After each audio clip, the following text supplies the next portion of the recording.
अखण्डमण्डलाकारं व्याप्तं येन चराचरं तत्पदं दर्शितं येन तस्मै श्रीगुरुवे नमः। अनाद्यं परमाराध्यं शिवशक्तिस्वरूपिणीं प्रत्यक्षं सद्गुरुरूपां चिन्मयीं परमेश्वरीं सृष्टिहृदिविहारिणीं भुक्तिमुक्तिप्रदायिनीं नमामि श्रीगौरेश्वरीं दामोदरविलासिनीं। वागीषद्याः शूरगणाः सर्वार्थानामुपक्रमे जङ्नत्वा कृतकृत्वा सुस्थं नमामि गजाननं। नारायणं नमस्कृत्य नरं चैव नरोत्तमं देवीं सरस्वतीं व्यासं ततो जयमुदीरयेत्। ভক্তগণ, আস্বাদন করছিলাম শ্রীমদ্ ভাগবতম, ভাগবত নবনীত। শ্রীমদ্ ভাগবতের অষ্টম স্কন্ধ আস্বাদন হচ্ছিল, যেখানে রাজা বলির যজ্ঞশালায় বামন ভগবানের আগমন হবে, শুভ আগমন হবে।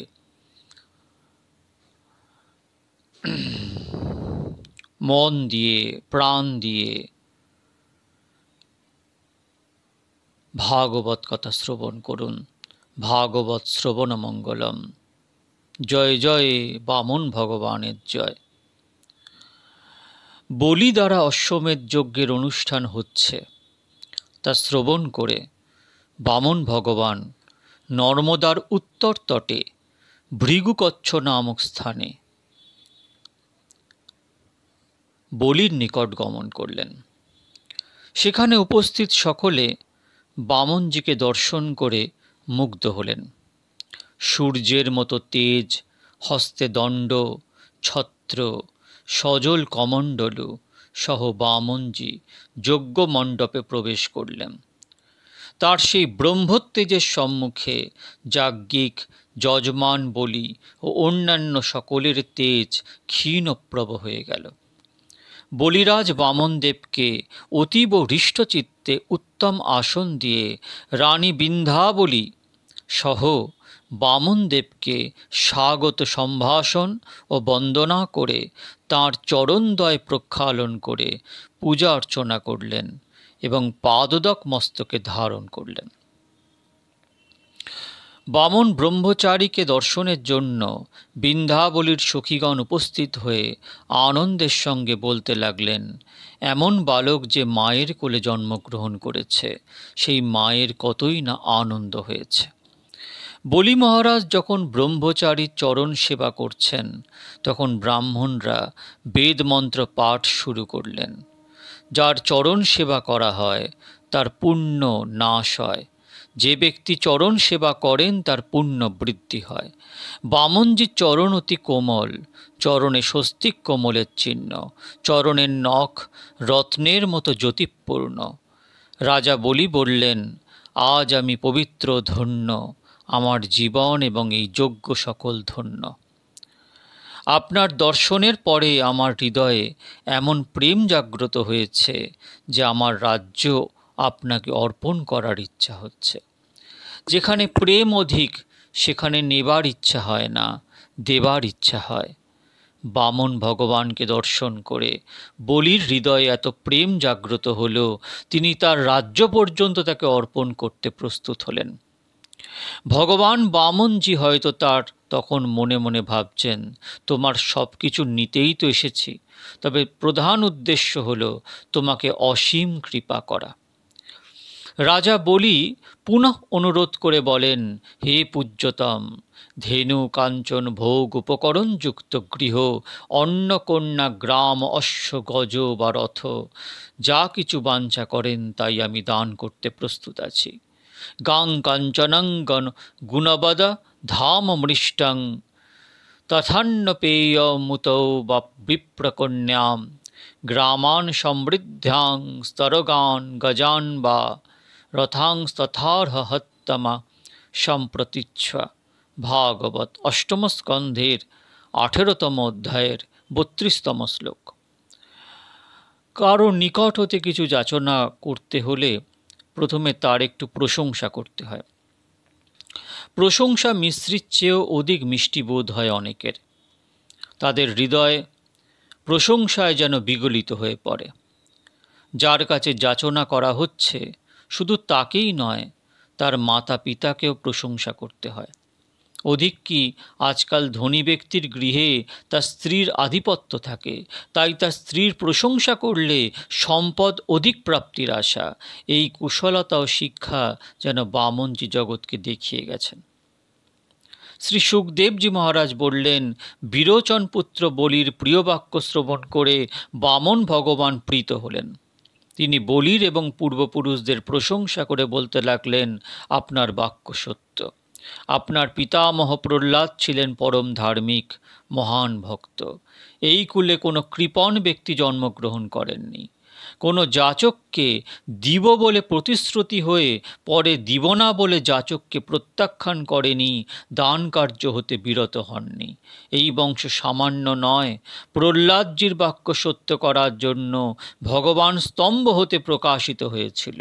প্রহ্লাদজির পুত্র আপনার পিতা দ্বিজবৎসল বিরোচন প্রার্থিত হয়ে দেবতাদের স্বীয় আয়ু দান করেছিলেন। দেবতাগণই ব্রাহ্মণের বেশ ধারণ করে তার নিকট যাচনা করেছিল। এই কথা জেনেও তিনি সেই দান হতে বিরত হননি। আপনিও দাতাদের মধ্যে শ্রেষ্ঠ। আপনার বংশের হিরণ্যাক্ষ হিরণ্যকশিপু মহান বীর ছিলেন। আমার মনে হয় আপনার প্রপিতামহ হিরণ্যকশিপুর শক্তি, পিতামহ প্রহ্লাদজির ভক্তি এবং পিতা বিরোচনজির উদারতা, এই সব গুণই আপনার মধ্যে সম্পূর্ণ বিদ্যমান রয়েছে। তাই আমি যা যাচনা করব তাই প্রাপ্ত হব, আমার এই বিশ্বাস রয়েছে। রাজা বলি আশ্চর্য হলেন। 7-8 বছরের বালক কি অদ্ভুত কথা বলছে। আমার পূর্বপুরুষ পিতা পিতামহ প্রপিতামহের কথা পর্যন্ত বলে দিচ্ছে। বলি জিজ্ঞাসা করলেন, আমার পিতামহ প্রপিতামহকে আপনি দেখেছেন কি? বামন ভগবান বলেন, আমি তো বালক, আমি দেখিনি। ব্রাহ্মণদের মুখে তাদের কীর্তির কথা শুনেছি। রাজা বলি করজোড় করে বললেন, মহারাজ যাচনা করুন। আপনি যা চাইবেন আমি প্রতিজ্ঞা করে বলছি তাই আপনাকে দেব। বামন ভগবান বলিকে বললেন, আপনি গৃহস্থ ব্রাহ্মণ, পূর্বপুরুষগণের কীর্তিপূর্ণ আচরণই অনুসরণ করেছেন। আপনি দাতাদিগের শ্রেষ্ঠ। তাই হে রাজা, আমি আপনার নিকট আমার পদ দ্বারা পরিমিত ত্রিপাদ ভূমি মাত্র যাচনা করছি, অন্য কিচ্ছু কামনা করি না। রাজা বলি আশ্চর্যান্বিত হলেন। তিনি ভাবলেন, এই ব্রহ্মচারীর নিজ স্বার্থ সম্বন্ধে জ্ঞান নেই। আমি ত্রিভুবনের একমাত্র মালিক। এত প্রশংসা করে অবশেষে 3 পাদ পরিমিত ভূমি যাচনা করলেন। বলি বললেন, যে ব্যক্তি আমার নিকট দান গ্রহণ করেন তাকে বাকি জীবনে আর অন্যত্র দান গ্রহণ করার প্রয়োজন হয় না। বামন ভগবান স্মিত হাস্য করে বললেন, অজিতেন্দ্রিয় ব্যক্তি ত্রিভুবনের যাবতীয় ভোগ্যবস্তু প্রাপ্ত করলেও সন্তুষ্ট হয় না, আর আকাঙ্ক্ষা করেন। তৃষ্ণার অন্ত নেই, কিন্তু যিনি যদৃচ্ছা লাভে সন্তুষ্ট হন, তিনি সুখে কালযাপন করেন, তা মুক্তির সহায়ক হয়। আপনি শ্রেষ্ঠ দাতা হলেও আপনার নিকট ত্রিপাদ ভূমি মাত্র যাচনা করছি, এতেই আমি কৃতার্থ হব। শ্রী সুখদেবজি বললেন, তখন বলি স্মিত হাস্য করে বামন ভগবানের বাঞ্ছিত ভূমি প্রদান করার জন্য প্রস্তুত হলেন। রাজা বলি বামন ভগবানকে দান করার জন্য প্রস্তুত হয়ে জলপাত্র গ্রহণ করলেন। দানের জন্য এবার সংকল্প বাক্য পাঠ করবেন। গুরু শুক্রাচার্য যজ্ঞশালায় অবস্থান করছিলেন। তিনি অসাধারণ জ্ঞানী এবং তপস্বী। শুক্রাচার্য বুঝতে পারলেন এই বালক কোনো সাধারণ বা ব্রাহ্মণ কুমার নয়, বিষ্ণুরূপে বলির সর্বস্ব হরণ করবেন। এষ বৈরোচনে সাক্ষাৎ ভগবান্নিশুরব্বয় কশ্যপ্যাৎ অদিতের জাত দেবনাং কার্য সাধক। রাজা বলি যখন বামন ভগবানকে ভূমিদান করতে উদ্যত হলেন, তখন শুক্রাচার্য তাকে সাবধান করে বললেন, হে বিরোচন পুত্র, ইনি সাক্ষাৎ ভগবান বিষ্ণু। দেবতাদের স্বার্থসিদ্ধির জন্য কশ্যপ হতে অদিতির গর্ভে জন্মগ্রহণ করেছেন, তুমি ভবিষ্যতের কথা বিবেচনা না করে প্রতিশ্রুতিবদ্ধ হলে আমি তা ভালো মনে করছি না। এই বামন রূপে শ্রীহরি তোমার রাজ্য, ভূমি, ঐশ্বর্য, শ্রী, তেজ, যশ, বিদ্যা সমস্ত হরণ করে তা ইন্দ্রকে প্রদান করে দেবে। তিনি দুপাদ দ্বারা তোমার সব রাজ্য দখল করবেন। তৃতীয় পাদ রাখার জায়গা থাকবে না, তোমাকে তখন পাতালে গমন করতে হবে। দান প্রদান ও গ্রহণ সম্বন্ধে কিছু আবশ্যকীয় তথ্য আমাদের স্মরণ রাখা উচিত। গৃহস্থদের দান করা একান্ত কর্তব্য, তবে সাধু সন্ন্যাসী অধিক অর্থ সংগ্রহ যেন না করেন। দান প্রদানের অধিকার গৃহস্থগণের, সাধু সন্তগণ দান প্রদানের ইচ্ছা যেন না করেন।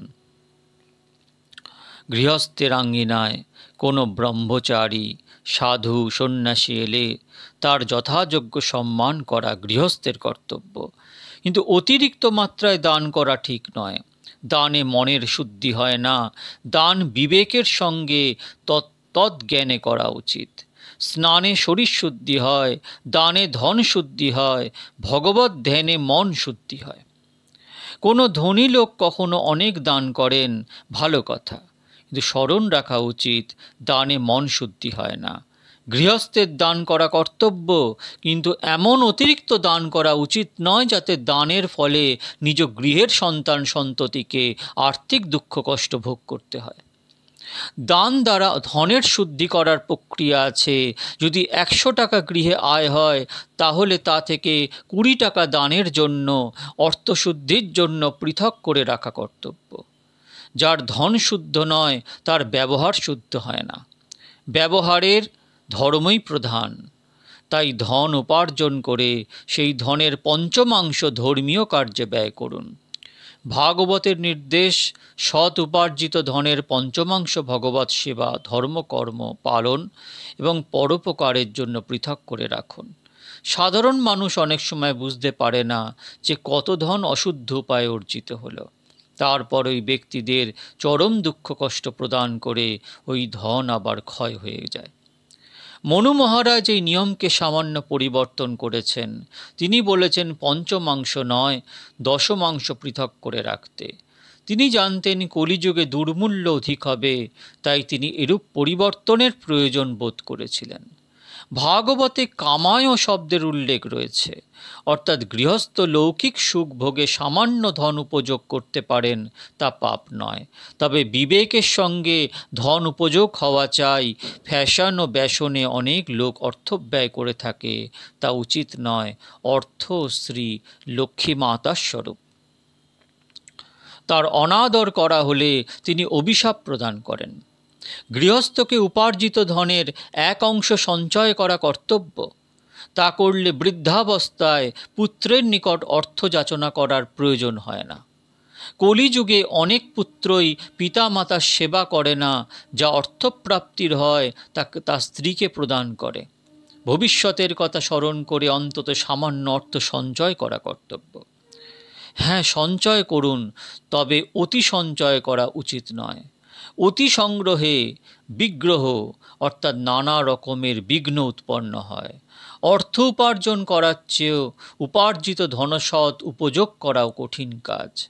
শুক্রাচার্যকে বলি বললেন, আমি তো বাণী দ্বারা দান করে ফেলেছি, অসত্যের মতো পাপ নেই, তাই প্রতিশ্রুতি পালন করাই কর্তব্য।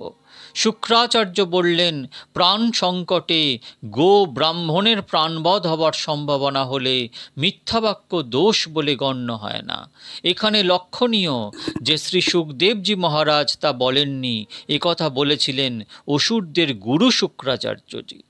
স্ত্রীষু নর্মবিবাহে চ বৃত্তর্থে প্রাণসংকটে গো ব্রাহ্মণার্থে হিংসায়াং নার্ণীতং সজ্জুগুপ্সিতম। ভাগবত অষ্টম স্কন্ধের 19তম অধ্যায়ের 43তম শ্লোক। গুরু শুক্রাচার্য বলিকে বললেন, ত্রিপাদ ভূমি বিষ্ণুকে দান করলে তুমি কষ্ট পাবে। বিষ্ণু তার বিরাট স্বরূপ ধারণ করে তোমার সর্বস্ব হরণ করবে। শুক্রাচার্যজি বামনজিকে ভূমি দান করতে বলিকে বারবার নিষেধ করা সত্ত্বেও অসুররাজ বলি ভূমিদান করতে উদ্যত হলেন। বলি শুক্রাচার্যজিকে বললেন, গুরুদেব, আপনি আমাকে খুব সুন্দর উপদেশ দিয়েছেন, কিন্তু আমি প্রহ্লাদ বংশের বৈষ্ণব পুত্র, প্রতিশ্রুতিবদ্ধ। বিত্ত লোভে ধূর্তের মতো ব্রাহ্মণকে কি করে প্রত্যাখ্যান করি? সত্যই পরম ধর্ম। বৈষ্ণব হওয়া সহজ বিষয় নয়। বৈষ্ণব গলায় তুলসীর মালা ধারণ করেন। এর অর্থ এবং তাৎপর্য কী? এর অর্থ হল, এই তুলসী ধারণ করে শরীর এখন শ্রীকৃষ্ণের চরণে অর্পণ করে দিলাম। এই শরীর এখন ভগবানের।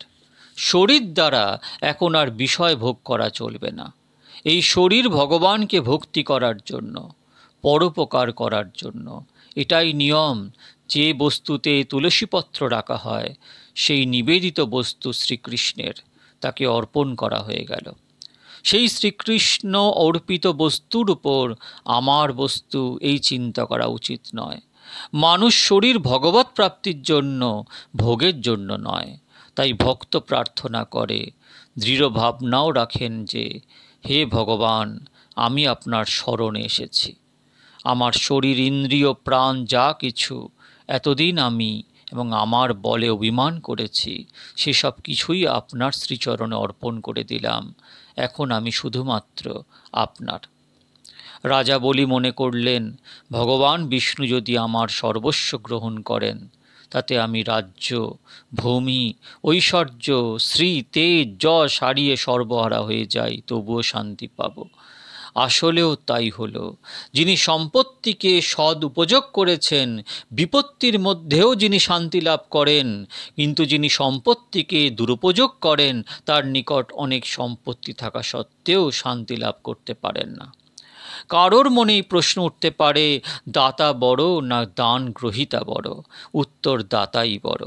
দান গ্রহীতার হাত নিচে রাখতে হয়, দাতার হাত উপরে থাকে। বিবাহের সময় বর যদি মনে করেন, আমি বর রাজা, আমি এখন সর্বশ্রেষ্ঠ, আমার জন্য এখন শোভাযাত্রা বের হবে, আমার পূজা হবে, সব লোক আমাকে সম্মান করবে ইত্যাদি, তাহলে তা ভুল। ওহে দেখো, বর রাজার বুদ্ধি নেই। আসলে সে তখন ভিখারি, দান গ্রহীতা। কন্যা দানকারী কন্যার পিতা তখন সবচেয়ে বড়, তার নিকট কন্যার দান গ্রহীতা বর অনেক ছোট। দান গ্রহীতার হাত নিচে রাখতে হয়। বলা হয়, বরাঞ্জলি উপরিস্থ কন্যাঞ্জলি। কন্যাদান মহান পুণ্য। যিনি কন্যাদান করেন, তিনি বড়, দান গ্রহীতা বড় ছোট। রাজা বলি গুরুদেব শুক্রাচার্যকে প্রার্থনা করা সত্ত্বেও শুক্রাচার্য দানের সংকল্প করানোর জন্য রাজি হলেন না। তার যুক্তি ছিল, যাতে যজমান বলি দরিদ্র না হয়, কষ্ট পেতে না হয়, তা লক্ষ্য করা পুরোহিতের কর্তব্য। শুক্রাচার্যজি সংকল্প মন্ত্র পাঠ করাতে রাজি হলেন না। তখন বামন ভগবান স্বয়ং বলিরাজকে দানের সংকল্প করানোর জন্য উদ্যত হলেন। সংকল্প করালেন তিনি তিথি নক্ষত্র উচ্চারণ করে, এবং গ্রহ গুণা, অর্থাৎ নারায়ণ এই স্বরূপে দান গ্রহীতা মহাবিষ্ণু স্বরূপিণী ব্রাহ্মণায়। সংকল্প কাজ সমাপ্ত হল। বামনজি বলিরাজাকে বললেন, দানের সংকল্প পরিপূর্ণ হল, তাই আপনি কমণ্ডলু থেকে সামান্য জল আমার হাতে প্রদান করুন। বলি মহারাজ তা করার চেষ্টা করলেন, কিন্তু দেখলেন জলের কমণ্ডলু থেকে জল বের হচ্ছে না।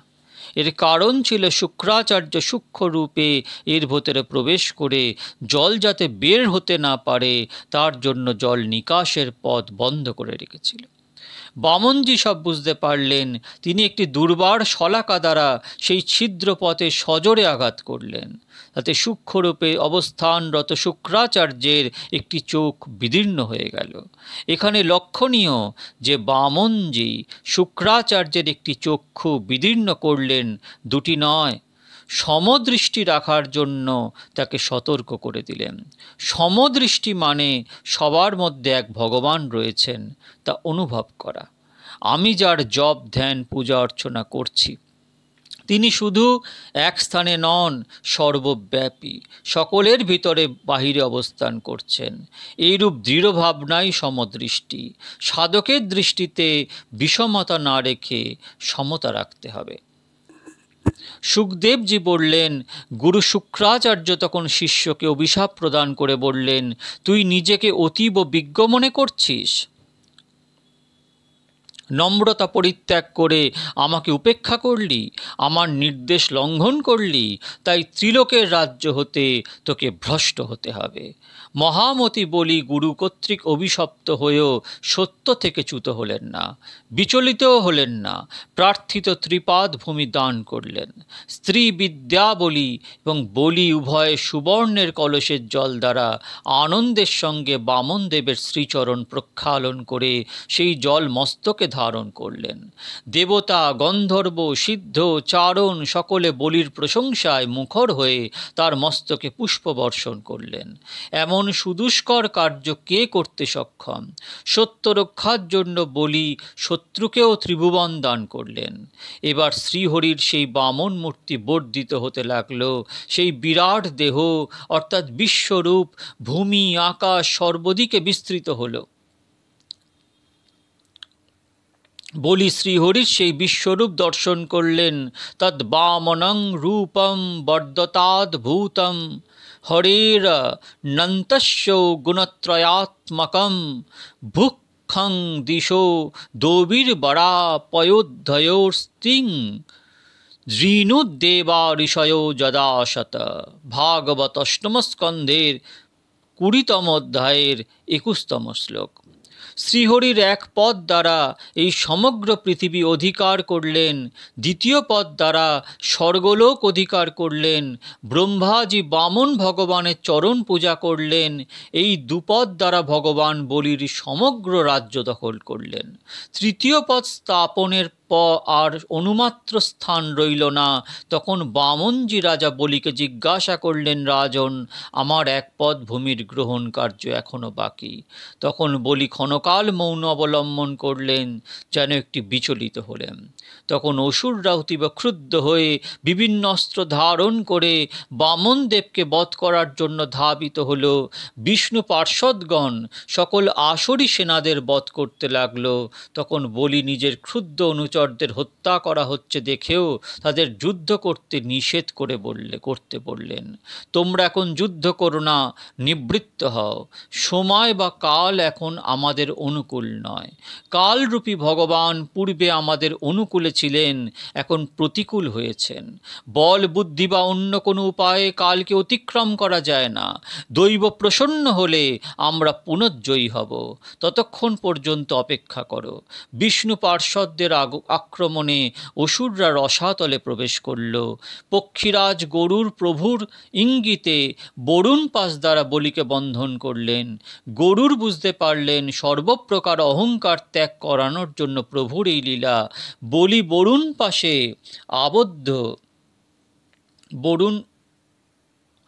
আবদ্ধ হৃতরাজ্য তথাপি স্থির বুদ্ধি সম্পন্ন এবং শান্ত। এমন অবস্থায় বলির স্ত্রী বিন্ধ্যাবলী পুনঃ পুনঃ শ্রীহরি স্তুতি করতে লাগলেন। ক্রীড়ার্থমাত্মন ইদং ত্রিজগৎকৃতং তে সাম্যং তু তত্র কুধীয় পর ঈশ কুর্যু কর্তৃপ্রভস্তব কিমশ্বতো আবরহন্তি তক্তন্দ্রিয়স্তদ্দবরোপিত কর্তৃপাদা। ভাগবত অষ্টম স্কন্ধ 22তম অধ্যায়ের 20তম শ্লোক। অর্থাৎ ঈশ্বর এই সংসার সৃষ্টি করেছেন ক্রীড়া করার জন্য, কিন্তু মন্দবুদ্ধিযুক্ত ব্যক্তিরা নিজেদের এই সংসারের মালিক মনে করে থাকেন। আপনি ঈশ্বরই জগতের সৃষ্টি, স্থিতি ও প্রলয়কর্তা। কোনো মানব বা অন্য কেউ সংসারের মালিক হতে পারে না।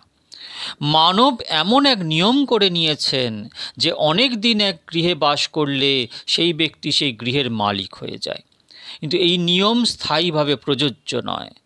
ভগবানের নির্দেশ হওয়া মাত্র মৃত্যু অনিবার্য হয়, তখন এই গৃহ পরিত্যাগ করতেই হবে। বস্তুত জীব শরীরও মালিক নয়, সম্পদের মালিক হয় কি করে? হ্যাঁ, মানব সেবক হতে পারেন, কিন্তু মালিক তো ভগবান। রানী বিন্ধ্যাবলী বদ্ধাঞ্জলি ও প্রণতা হয়ে অবনত মুখে বামন ভগবানকে বলতে লাগলেন, হে ঈশ, আমার স্বামীর ভুল হয়ে গেছে। আমরা স্বতন্ত্র কর্তা বলে যে মিথ্যা অহংকার করি তা ভুল। আপনি আমার স্বামীর সেই অহংকার চূর্ণ করে দিয়েছেন। আমি দান করতে চাই, এরূপ ভাবনা করা নির্লজ্জতার বিষয়। স্বামী ভুলে বলেছেন, আমি ভগবানকে দান করছি। জীব কি দান করতে পারে? বস্তুত তার নিজের বলে কিছু আছে কি? আপনি তাকে দিয়েছিলেন, আপনার বস্তুই আপনার চরণে অর্পণ করেছেন মাত্র। তার বলতে ভুল হয়ে গেছে দেহের ওপর স্থায়িত্ব ভাবনা রাখা এবং তা প্রকাশ করা, এও ভুল। যেহেতু আপনিও একমাত্র স্বামী প্রভু, তাই রাজাকে কৃপা করে বন্ধন হতে মুক্ত করুন। বিন্ধ্যাবলীর পরামর্শক্রমে বলি বললেন, এক চরণ যে বাকি আছে তা আমার মস্তকের উপর স্থাপন করুন। ভাগবতের দশম স্কন্ধে গোপীগণ ভগবানকে প্রার্থনা করে বলেছিলেন, আপনার হস্ত আমাদের মস্তকে স্থাপন করুন। মস্তকে বুদ্ধি অবস্থান করে, বদ্ধ জীবের মস্তকে কাম শয়ন করে আছে। সেই কামই শ্রীকৃষ্ণের সাথে মিলনের বিঘ্ন সৃষ্টিকারী। কাম শরীর ও ইন্দ্রিয় দ্বারা ক্রিয়া করে থাকে, কিন্তু কাম বুদ্ধিতে শয়ন করে থাকে। তাই সংস্কৃত ভাষায় কামকে বলা হয় ঋচ্ছয়। হৃদি সেতে ইতি ঋচ্ছয়। বুদ্ধিতে শয়ন করে থাকা কাম সুযোগ পেলেই জেগে ওঠে। বুদ্ধিতে অবস্থানরত কামই ভগবৎ মিলনে বিশেষ বিঘ্নস্বরূপ। ভগবানের বিশেষ কৃপা হলে যদি কোনো সিদ্ধ মহাত্মা মস্তকের উপরে হাত রাখেন, তবে কাম দূরীভূত হয়ে থাকে। সাধারণ সাধন ভজনে শরীরের কতিপয় ইন্দ্রিয় যথা চক্ষু ইত্যাদি হতে কাম দূর হলেও বুদ্ধি হতে কাম দূর হয় না, সূক্ষ্মে অবস্থান করে থাকে। বলিরাজ এবার বুঝতে পারলেন, আমি দান করছি, এরূপ অহংকার রাখা ঠিক হয়নি, বড় ভুল হয়ে গেছে। এবার ব্রহ্মাজি বামনরূপী বিষ্ণুকে বিনীতভাবে বললেন, হে দেবদেব, আপনি বলির সর্বস্ব হরণ করেছেন, এখন তাকে বন্ধন মুক্ত করুন, ইনি আর দণ্ডপ্রাপ্ত হবার যোগ্য নন। শ্রী ভগবান বললেন, আমি যাকে অনুগ্রহ করি তার সর্বস্ব হরণ করি। মানুষ ধন সম্পদের গর্বে গর্বিত হয়ে জনগণকে এবং আমাকে অবজ্ঞা করে, আর জন্ম, কর্ম, বয়স, রূপ, বিদ্যা, ঐশ্বর্য, ধন ইত্যাদির জন্য যাদের কোনরূপ গর্ব হয় না, তখন বুঝতে হবে যে তাঁদের উপর আমার অনুগ্রহ রয়েছে। আমার ভক্ত এ সকল গুণে মুগ্ধ হয় না। এই বলি অজয়া মায়াকেও জয় করেছেন এবং মহা বিপদের মধ্যেও মোহগ্রস্ত হননি। তার ঐশ্বর্য ক্ষয় হয়েছে, স্বীয় পদ হতে বিচ্যুত, শত্রুদের দ্বারা তিরস্কৃত, বন্ধনে পতিত, জাতিদের দ্বারা পরিত্যক্ত, তোমাকে নরকে যেতে হবে এরূপ ভয় প্রদর্শন করা সত্ত্বেও গুরু শুক্রাচার্য দ্বারা অভিশাপ ও ভৎসনা প্রাপ্ত হয়েও তিনি সত্যকে পরিত্যাগ করেননি। আমি এর জন্য দেবদুর্লভ স্থান স্থির করে রেখেছি। ইনি আমার পাশেই থাকবেন এবং সাবর্ণী মন্বন্তরে ইন্দ্রপদ প্রাপ্ত হবেন। আর তিনি সাবর্ণী মন্বন্তর পর্যন্ত বিশ্বকর্মার রচিত সুতলে অবস্থান করবেন। মহারাজ বলি ভগবান বিষ্ণুকে পুনঃ পুনঃ বন্দনা করে বলেন, আমার ভুল হয়ে গেছে, আমি বস্তুত কোনো দান করিনি, আপনাকে শুধু বন্দনা করেছি। অবশিষ্ট পদটি আমার মস্তকের উপর স্থাপন করুন। ভগবান বামন প্রীতির সঙ্গে মধুস্বরে বললেন, হে বীর, তোমার অনুচর ও ঐশ্বর্য আদির সহিত তোমাকে আমি সর্বপ্রকার বিঘ্ন হতে রক্ষা করব। সেখানে তুমি আমাকে সর্বদা দেখতে পাবে, তোমার অসুর ভাব বিনাশপ্রাপ্ত হবে। ভগবান বলির মস্তকের উপর চরণ রাখলেন। দেব গন্ধর্ব সকলে জয় জয়কার করতে লাগলেন। বলি কৃতার্থ হলেন, পাশমুক্ত হয়ে ব্রহ্মার সহিত শ্রীহরিকে প্রণাম ও স্তব স্তুতি করলেন। বামনজি বললেন, তুমি আমাকে সর্বস্ব প্রদান করলে, আমি পাতালের রাজ্য তোমাকে দিলাম, স্বর্গরাজ্য দেবতাদের দিলাম, আজ থেকে তোমার দ্বার রক্ষক হলাম। মহারাজ বলি পাতালে গমন করলেন। বলি পাতালে প্রত্যেক দ্বারে চতুর্ভুজ নারায়ণকে দর্শন করতে লাগলেন। নিজ বংশধর পৌত্র বলিকে পাশমুক্ত ও পরম কৃপাপ্রাপ্ত দেখে প্রহ্লাদ ভগবানকে স্তব করতে বললেন, আপনি অসুরদের দ্বার রক্ষক হলেন, এরূপ অনুগ্রহ ব্রহ্মা লক্ষ্মী শিবও লাভ করতে পারেননি। আপনার চরিত্র বিচিত্র। আপনি সর্বভূতের আত্মা, সমদর্শী হয়েও ভক্ত আপনার প্রিয়। তাই পক্ষপাত করেন বলে বোধ হয়, কিন্তু বস্তুত তা নয়। আপনি কল্পতরুর মতো। যারা আপনার আশ্রয় গ্রহণ করেন তারাই আপনার কৃপা লাভ করেন, তা দেবতা বা অসুর যিনিই হন না কেন। শুক্রাচার্য ভগবানের লীলায় প্রসন্ন হলেন। ভগবান তাকে নির্দেশ দিলেন শিষ্যের যজ্ঞে যা বৈগুণ্য রয়েছে তা সমাধান করতে। ভগবানের বিশেষ কৃপায় যজমান বলি ব্যতীতই তা সম্ভব হল। যজ্ঞকর্মের ন্যূনতা শ্রীহরির নাম কীর্তন দ্বারা পূর্ণ হল। যজ্ঞ বৈগুণ্য সমাধান হল। তাহলে দেখুন ভক্তগণ, সেই সত্যযুগে পর্যন্ত যা যজ্ঞের যা কিছু ত্রুটি আছে, মন্ত্রের যা কিছু ত্রুটি আছে, যা কিছু উপাসনা পদ্ধতির মধ্যে যা কিছু ত্রুটি আছে, সেই সময়তেও ভগবানের নাম যজ্ঞে, ভগবানের নামে সেই ত্রুটি পূর্ণ হয়ে যেত। এটা সত্যযুগের কথা। যজ্ঞকর্মের ন্যূনতা শ্রীহরির নাম কীর্তন দ্বারা পূর্ণ হলো। জৈগ বৈগুণ্য সমাধান হলো। বামনরূপী শ্রীহরির সকলের কল্যাণের জন্য এ সকল অদ্ভুত লীলা সুসম্পন্ন করেছিলেন। যিনি তন মন ধন দ্বারা ভগবানের সেবা করেন, তন্ময় হয়ে ভগবানকে স্মরণ করেন, ভগবান তার গৃহে দ্বারপাল হন, সর্বপ্রকারে তাকে রক্ষা করেন। এর আধ্যাত্মিক রহস্য হল এই মানব শরীর জীবাত্মার গৃহ। চক্ষু কর্ণ নাসিকা ইত্যাদি নবোদ্বারযুক্ত গৃহের সর্বোদ্বারে তখন ভগবানের উপস্থিতি অনুভব হয়, কেননা সেই স্থিতিতে জীব তখন ভগবানময় হয়ে ওঠেন। তখন শত্রু কাম ও শরীররূপী গৃহে প্রবেশ করতে সক্ষম হয় না। সাধকের জীবন এমন সরল ও সাত্ত্বিক হওয়া চাই, যাতে জীবের শত্রু সাধনার বিঘ্নকারী কাম কখনো দেহে প্রবেশ করতে না পারে।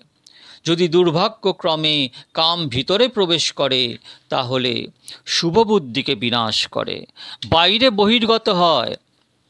কাম এতই বলবান যে ইহা ভিতরে প্রবেশ করে পরোক্ষ জ্ঞানকে পর্যন্ত নাশ করে দেয়। অর্থাৎ পরোক্ষ জ্ঞান আর থাকে না। চক্ষু কর্ণ জিহ্বা ইত্যাদি যে ইন্দ্রিয় দ্বারা মানব ভক্তি করেন না, সেই ইন্দ্রিয় পথেই কাম দেহে প্রবেশ করে তার প্রভাব দেখিয়ে কার্যসিদ্ধি করে, অর্থাৎ জীবের পতন ঘটায়। সাধু সন্তগণ মনে করেন চক্ষু, হস্ত, কর্ণ, জিহ্বা, মন, বুদ্ধি দ্বারা ভগবানকে স্মরণ করলে পাপ ভিতরে প্রবেশ করতে পারে না। বক্তা কথা বলার সময় যেন সতত শ্রীকৃষ্ণের বচনই বলেন, তার দর্শন করেন সর্বরূপে। শ্রোতাও কথা শ্রবণের সময় শ্রীকৃষ্ণের লীলা কথায় যেন তন্ময় হয়ে যান এবং সর্বত্র তাকে দর্শন করে তার কথা শ্রবণ করেন। চক্ষু দ্বারাও ভক্তি করা আবশ্যক। বিনা কারণে এদিক ওদিক দৃষ্টি প্রদান করা অনুচিত। কথা শ্রবণের সময় কেউ কেউ এদিকে ওদিকে দৃষ্টি প্রদান করেন, মনে করেন আমার গ্রামের কেউ বা কোনো প্রতিবেশী এসেছেন কিনা। ভাই, দৃষ্টি চঞ্চল হলে মন চঞ্চল হয়, এটাই স্বাভাবিক। রাজা বলির দ্বার রক্ষক হয়ে বামনজি মহারাজ অবস্থান করছেন। এখন বলির দৃষ্টি যেদিকে যায় সেখানে তিনি নারায়ণকেই দর্শন করছেন। রাজা বলি নিশ্চয় ভাবলেন, এ তো স্বর্গের চেয়ে অধিক উত্তম স্থান, আনন্দের স্থান।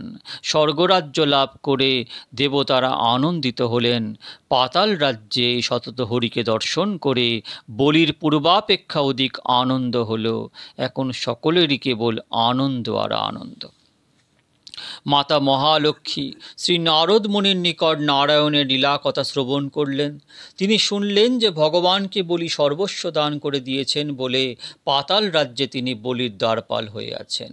বলি অনুমতি দিলে তবেই তিনি বৈকুণ্ঠে ফিরতে পারবেন। তখন মাতা লক্ষ্মীজিও অপর এক লীলা রচনা করলেন। তিনি এক ব্রাহ্মণীর বেশে অতি সাধারণ বস্ত্র পরিধান করে বলির গৃহে প্রবেশ করলেন। ভগবান নারায়ণ যেখানে অবস্থান করেন সেখানে বিনা নিমন্ত্রণে লক্ষ্মীজিও আগমন করেন। আজকাল অর্থের লোভে অনেক লোক লক্ষ্মী মাতার ভজনা করেন। লক্ষ্মী দেবী একা সহজে আগমন করেন না। যদি কখনো এসেও যান তবে তিনি চঞ্চলা বলে প্রার্থনাকারীকে কাঁদিয়ে শীঘ্র ফিরে যান। কিন্তু যে গৃহে নারায়ণের সাথে লক্ষ্মীজি আসেন সে গৃহের লোক সুখ স্বাচ্ছন্দ্য এবং শান্তি লাভ করেন। যেখানে নারায়ণের সেবা হয় সেখানে লক্ষ্মীজি বিনা নিমন্ত্রণেই উপস্থিত হয়। বলি রাজার গৃহে নারায়ণের সেবা হচ্ছে, সেখানে নারায়ণ অবস্থান করছেন। তাই মহালক্ষ্মী একদিন এক সাধারণ ব্রাহ্মণীর বেশ ধারণ করে সেখানে উপস্থিত হলেন। রাজা বলি তাকে চিনতে পারলেন। রাজা বলি পরিচয় জিজ্ঞাসা করলে মা লক্ষ্মীজি বললেন, আমার মাতা পিতা নেই, ভাইও নেই। আমি শ্রবণ করেছি যে রাজা বলিরও কোনো ভগ্নী নেই, তাই আমি তোমার ধর্মভগ্নী হতে এসেছি। তুমি আমার ভ্রাতা হবে কি? রাজা বলি মা লক্ষ্মীজিকে দর্শন করে খুবই আনন্দিত হলেন। লক্ষ্মী মাতাজির জ্যোতিপূর্ণ উজ্জ্বল চেহারা দর্শন করে বলি বুঝতে পারলেন যে ইনি কোনো সাধারণ মহিলা নন, অবশ্যই কোনো দেবী। রাজা বলি আনন্দের সঙ্গে বললেন, আজ থেকে আমি আপনার ছোট ভাই হলাম। আপনি আমার ধর্মবোন দিদি। এই গৃহ আপনার মাতৃয়ালয় বোন মনে করে এসব নিঃসংকোচে অবস্থান করুন। সাক্ষাৎ মহালক্ষ্মী বলিরাজার গৃহে আগমন করলেন। তিনি আসার পর থেকেই পাতাল রাজ্যের পরম ঐশ্বর্য বৃদ্ধি হয়েছে। কারোর গৃহে ঝগড়া বিবাদ নেই, কেউ রোগ পীড়াগ্রস্ত নয়, সবাই সুখী, সবাই পরম শান্তিতে বাস করছেন। এটা বলিরাজ স্পষ্ট অনুভব করলেন। সবাই আনন্দিত হলেন। মা লক্ষ্মীর ইচ্ছা নারায়ণ আর যেন এখানে বলির গৃহে দ্বাররক্ষক হয়ে না থাকেন। সেই দিবসটি ছিল শ্রাবণ মাসের পূর্ণিমা তিথি, শুভ রক্ষা বন্ধনের দিবস। ওই দিনে বোন ভাইয়ের হাতে রাখি অর্থাৎ রক্ষা বন্ধন ভাইকে আশীর্বাদ করেন, ভাই সুখী হন। লক্ষ্মীজি রাজা বলিকে বললেন, ভাই আমি এখানে কেন এসেছি জানো?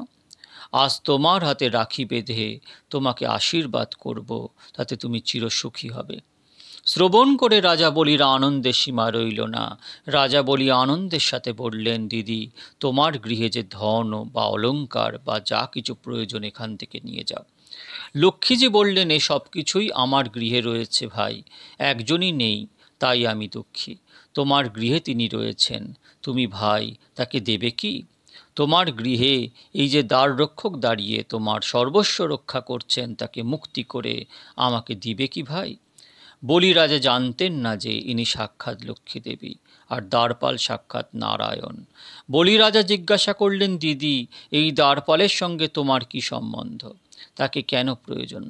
ঠিক ওই সময় চতুর্ভুজা লক্ষ্মী মাতা ও চতুর্ভুজ নারায়ণ বলির সম্মুখে প্রকাশিত হলেন। বলিরাজা আনন্দে ভাব বিহ্বল হয়ে লক্ষ্মী নারায়ণের পূজা করলেন। তাদেরকে প্রদক্ষিণ করে তাদের চরণে বারংবার প্রার্থনা করে বললেন, যিনি জগতের মাতা তিনি আমার গৃহে বিনা নিমন্ত্রণে ধর্মবোন হয়ে এসেছিলেন। জগতের পিতা নারায়ণ দ্বাররক্ষক হয়ে অবস্থান করেছেন, আপনারা আমার অপরাধ ক্ষমা করুন। লক্ষ্মীজি বললেন, তোমার কোনো অপরাধ নেই।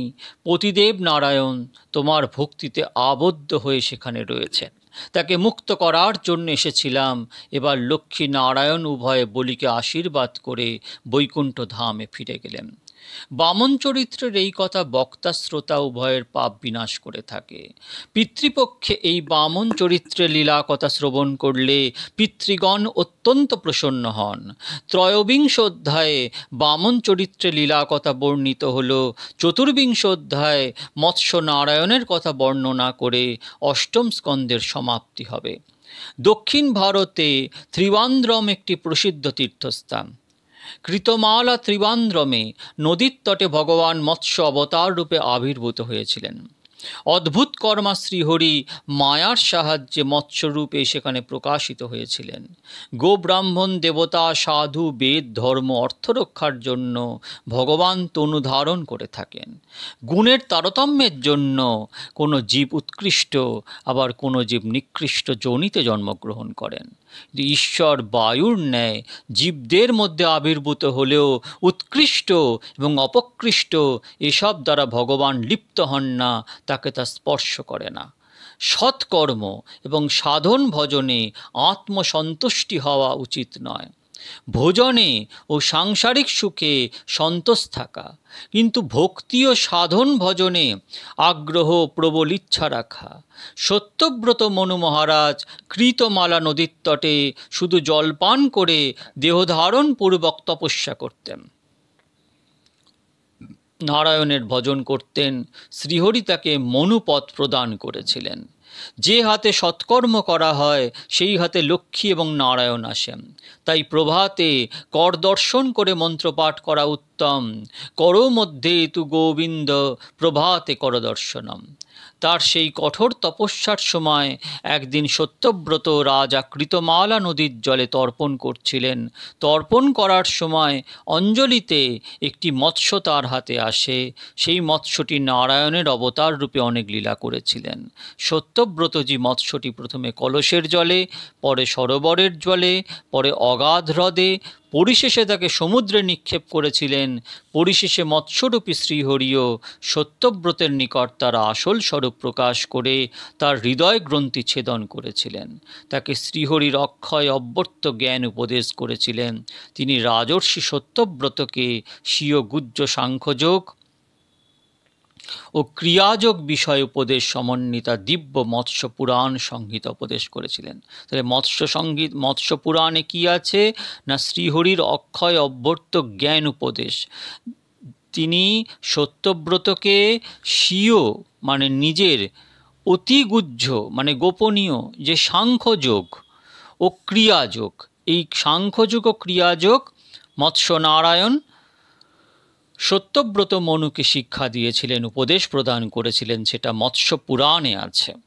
যিনি সত্যের উপর ভিত্তি করে জীবনযাপন করেন তিনি সত্যব্রত, তার নাশ হয় না, সত্যই নারায়ণ।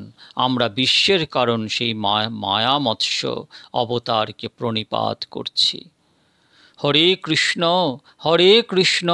কৃষ্ণ কৃষ্ণ হরে হরে, হরে রাম রাম রাম হরে হরে।